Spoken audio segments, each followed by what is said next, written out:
had a few people this morning ask me a question around a similar theme.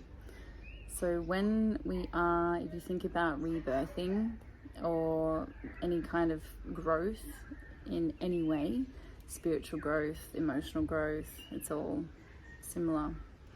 Some people look at it more from a mindset point of view, like changing thoughts. There's all different ways. But for the sake of this video, let's call it just healing. So there's this sense of becoming a different version of yourself, the higher self, the highest version of yourself, like possible to right now, with what you have, with the tools that you have, with the choices that you're making. So when we are in a space of shifting that, we are coming into a period of time where it's likely there's people, places, jobs, certain relationships shedding or shifting out. So imagine that, you have this field of energy, you are energy, and just patterns, programming, everything's kind of, imagine energetically, it's moving away, moving outward. So in the physical, this may look like, a relationship breakdown, just that you're trying to transition through work or trying to shift certain behaviors or addictions, anything like that. There's so much going on in this space where you're not only like rewiring your nervous system, your brain, you are also, school holidays.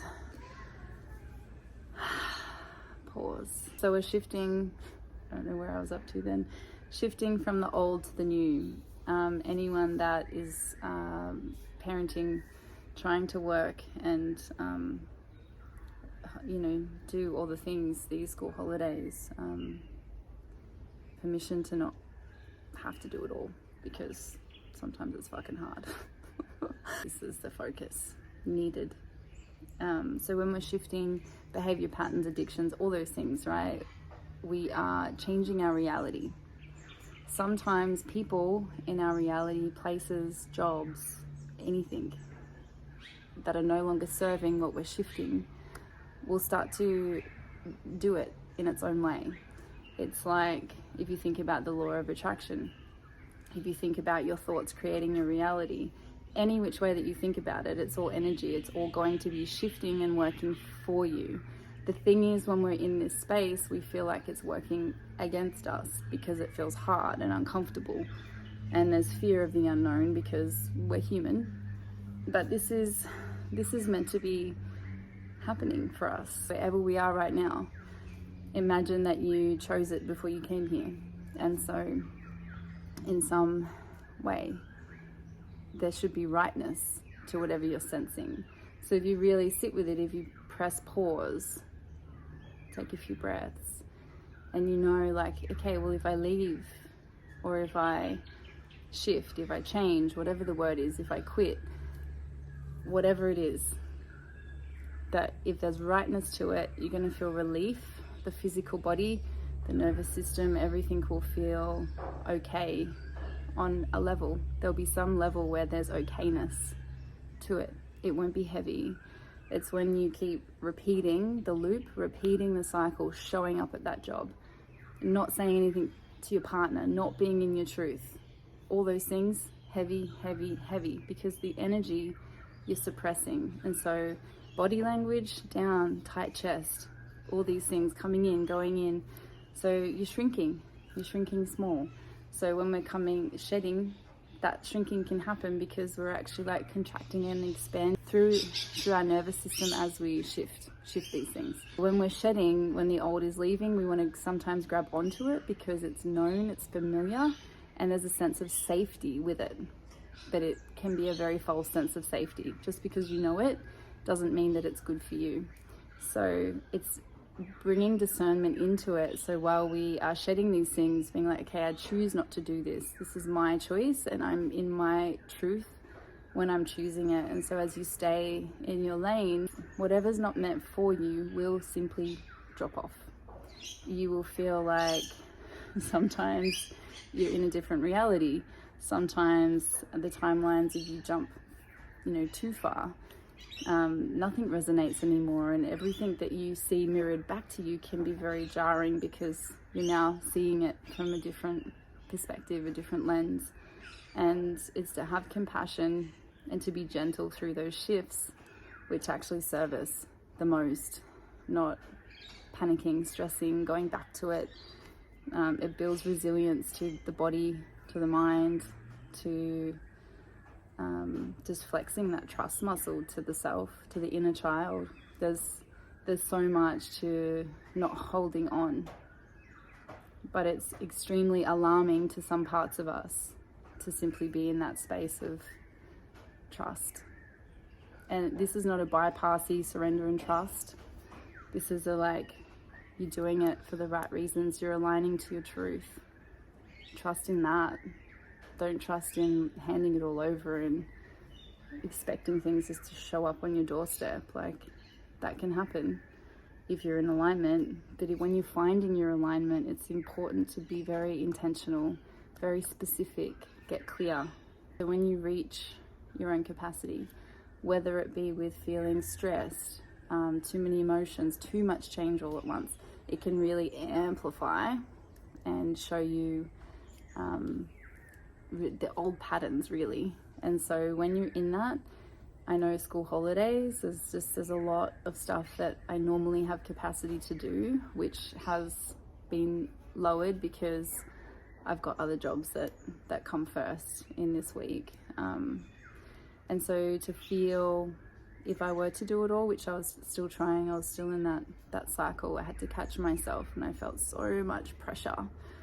And what that pressure does is kicks me into a little bit of shutdown, but straight into survival mode, where I'll just keep busy, I'll suppress that down, I'll keep charging ahead. I won't be present for the people around me. I won't be as switched on with work. And so the circuit breaker for that is to push pause, to slow down, to get that larger view of it, and then to decide, because it has been a very scattered energy through this month. There is a lot of letting go to be done. It is important that we are working with these energies because they're here for a reason, if you think of it in that way. And I know a lot of people blame the planets, but we are on a planet literally orbiting around in space. And we are multidimensional beings. We are made of energy. This is the only reality that we live in, where we get to experience choice and free will. So, we're not doing that because people have shown us how to kind of conform and follow what is normal. So as this is happening, know that there's a lot that's going to be amplified, and so our capacity is always shifting and changing.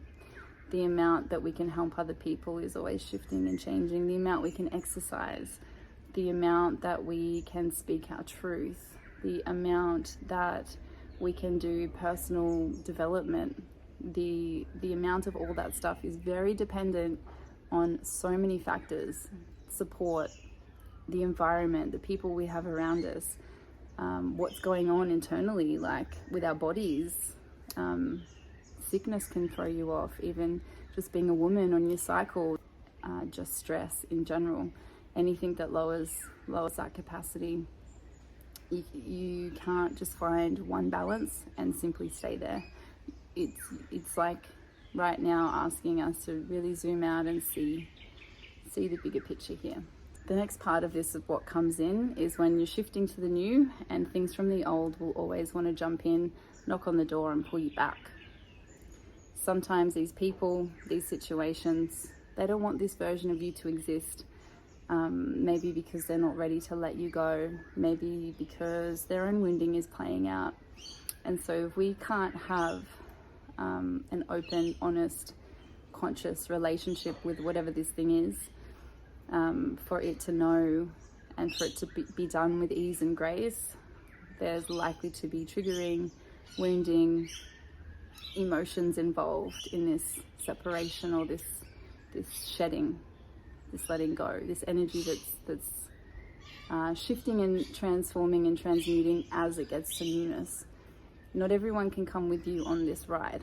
And so there will be people that will actually feel if your vibration is lifting, if you're eating more healthy, you're getting rid of addictions, you're changing things around so you've got more space for yourself. People in your life may feel that and want to experience more of that. And so this is where we experience an uneven energy exchange. So when we're not in an even energy exchange, our cup is being emptied. So wherever you imagine your energy and you plug into a source, an X, for example, plug into the X, your energy is constantly going there, even though they're not in your life, but they can affect your emotions. Anything that is in this new timeline, new relationship, job, capacity to hold space for people, anything here, your behaviors around opening and letting people in may be stunted because your energy is still plugged into an external source that's old. So it's important at the time now, if there's anything we're consciously aware of, to pull that energy back, bring it back in. And once it's back with you, you'll start to feel that vitality again. So watch any uneven energy exchanges in a way where someone is taking from you or not wanting you to evolve or be a better version of yourself.